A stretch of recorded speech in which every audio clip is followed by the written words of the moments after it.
Hi everyone and welcome to this video. So in this video I've had a request from Ashish, one of the students for this course, and he asked me how we could do a JSON to MongoDB data flow. So I will just demo this during this lesson. It's supposed to show you how we can have a real use case and build some trusted data flows with it. So right now I'm on this MLab website. MLab allows you to basically create a MongoDB database for free. So that's what I'll do right now. I'm creating a Mongo database. I just click on get your first 500 megabyte free.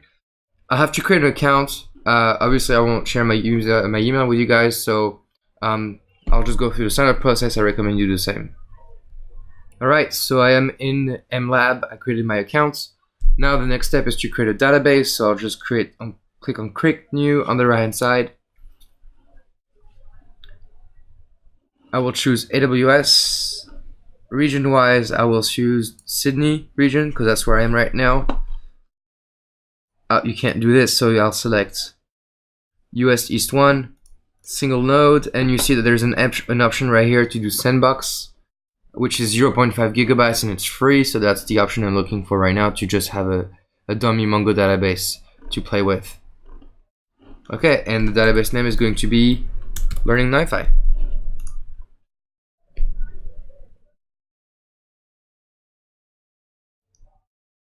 Okay, so it's been created. Here it is. The database is up and running. So it's always good to start looking at what's inside your database, connecting to it, understanding what's going on. So I'll click on it, and here it is. So it says to connect using the Mongo shell, do this. To connect via standard Mongo URI, do that. So we'll need that Mongo URI in the future. For now we're good. Next, maybe I want to download a Mongo client. So if I do MongoDB client Mac, you have to figure out what's a good Mongo client for you. But I know RoboMongo is usually a good one. So I will download it and I will install it. So I'll be back when the download is finished. Alright, so I've installed RoboMongo. I just need to go into my database and first create a collection. We're going to call it tests. And once this is done, so we have a collection test 0 document. And then in terms of users, I need to add a database user. We're going to call it admin. Password is going to be password. And I will change those so you won't be able to use them anyway. Now let's connect to database. So if we use that Mongo URI, we just need to connect using RoboMongo and create one. So we'll call it MongoDB Cloud, and the address is going to be this one.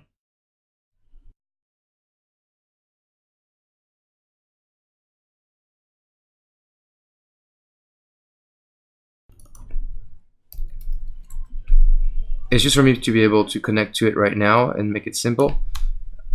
In NiFi it's going to be simpler. So the database I'm connecting to was called it's called Learning NiFi right here. The username is admin, the password is password, and I test it. It's connecting,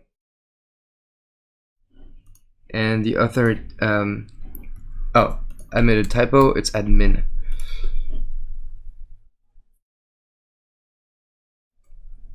It's connecting right now and it's authorized, so I save it and I can connect to this database in MongoDB and I'll be connected.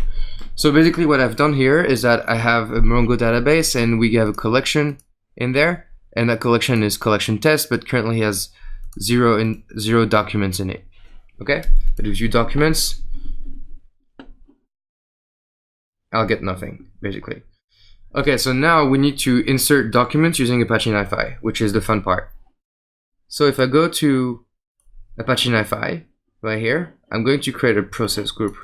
I call it JSON to MongoDB. Okay, I double click on it and here I am. The first thing I'm going to do is going to be a get file. So we can get these JSON documents from my file system. So the properties I will set is that the input directory is going to be users, Stefan Marek, NiFi, source, how did I call it? Source JSON simple. Okay. And we're gonna get all the files. Okay, just for fun, we'll set a file filter and we'll say anything.json. So only the files that end in .json will be picked up. Okay, apply. The next thing I need to do is to create a second processor, and this one is going to be called putMongo to insert data documents into MongoDB. So here it is.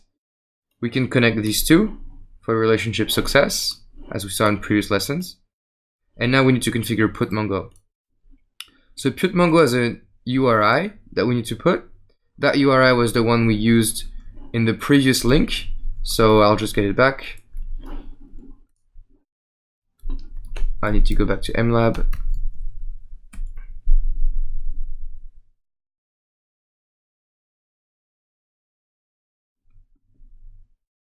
That URL is right here. So let's just keep it, and we're going to paste it right here. Okay, so I need to put my database user. It was admin, and the password was password. And here we go. The database name, learning NiFi, and so learning NiFi is here, and the collection name was test. And all these things are set. The mode is going to be insert, and that's it. And there's going to be no upsert, no key. All right, excellent. So here we're set. This one says it's still a warning sign because both success and failure are not auto-terminated, so I will auto-terminate them. And here we go. Let's just start the putMongo processor right here. So it connects to the database and it doesn't complain, so it seems like it's connected to MongoDB. I'm going to start the get file as well. Okay, great. So now we have our processor, our process ready. We need to just start putting data into this folder. So for this, we need to create a JSON document. It's going to be pretty easy.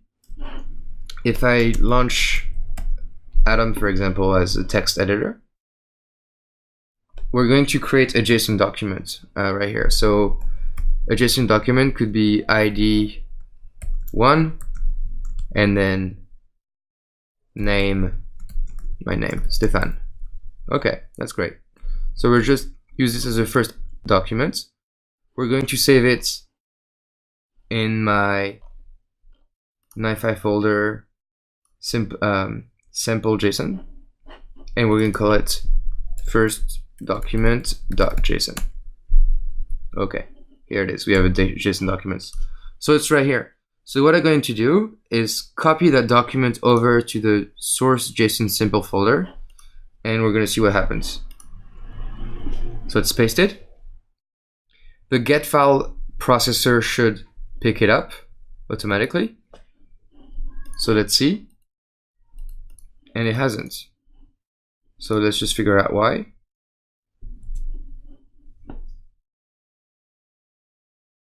Source JSON simple.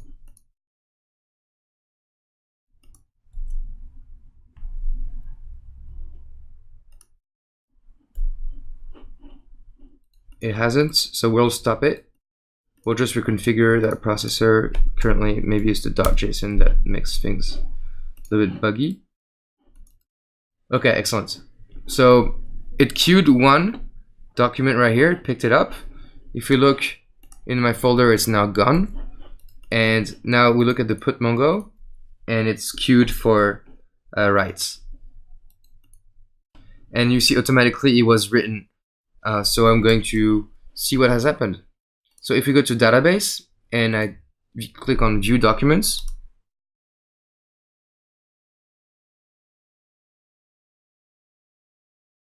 okay, here it is. So we see that my object was actually written, and you can see there is ID1, name Stefan, and that's our JSON object that just went to database.